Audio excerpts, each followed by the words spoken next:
Alors, en tant que pasteur, quel conseil pourriez-vous donner à un jeune couple comme nous qui débutons dans le ministère? Oh yeah! À un jeune couple qui débute dans le ministère en tant que pasteur, surtout en tant que le fait d'être dans un couple pastoral aussi. Voici mon plus grand secret. Je pense que le mariage est fait de beaucoup et énormément de compromis. Et il est important d'apprendre à en faire. L'une des choses que nous avons apprises, ma femme et moi, très tôt, c'est qu'il ne faut jamais tenter d'avoir raison.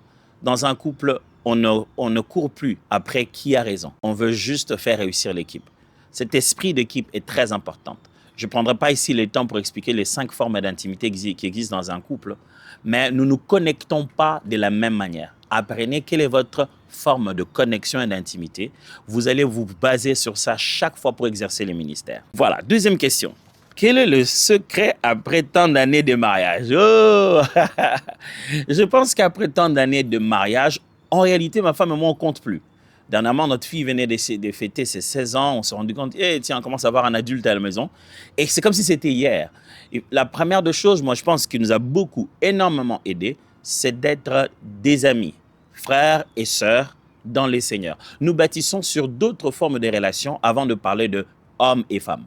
On est des amis, nous sommes des frères et sœurs. D'ailleurs, je vais commencer par le premier. On est d'abord frères et sœurs dans les Seigneurs, ce qui veut dire que s'il y a un problème, on a quelqu'un chez qui aller s'accuser ensemble. Ce n'est pas question de nos familles, nous avons tous le même père chez qui il faut aller parler. Deuxièmement, nous sommes des amis, des collègues qui travaillent ensemble. Et troisièmement, alors nous sommes des amoureux. Il faudrait bâtir ces relations d'amour sur ces autres formes de relations. Des fois, ce sont ces deux autres-là qui maintiennent le mariage. Oui, enfin, une dernière question. Comment naissent vos chansons? Inspirées des moments personnels ou de la prière collective? Des deux, même à 2-3.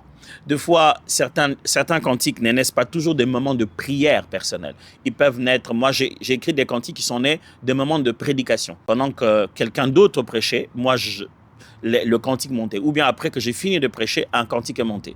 Les cantiques naissent aussi des moments de prière collective. C'est vrai que ça fait du bien de voir un cantique naître pendant que vous priez. J'oublierai pas, par exemple, l'expérience de le cantique à la partie ici et maintenant, ça se passe maintenant. Nous étions en train de prier, préparant le live recording, et plus on priait, plus moi j'entendais l'Esprit dire, j'entendais ce cantique dire ici, maintenant, et si je pouvais vous toucher maintenant, et c'est pas une répétition. Et j'ai entonné ça, on a chanté, c'est parti. C'était genre 2-3 jours avant le live recording, et on l'a directement intégré, et le jour du live recording, on l'a chanté.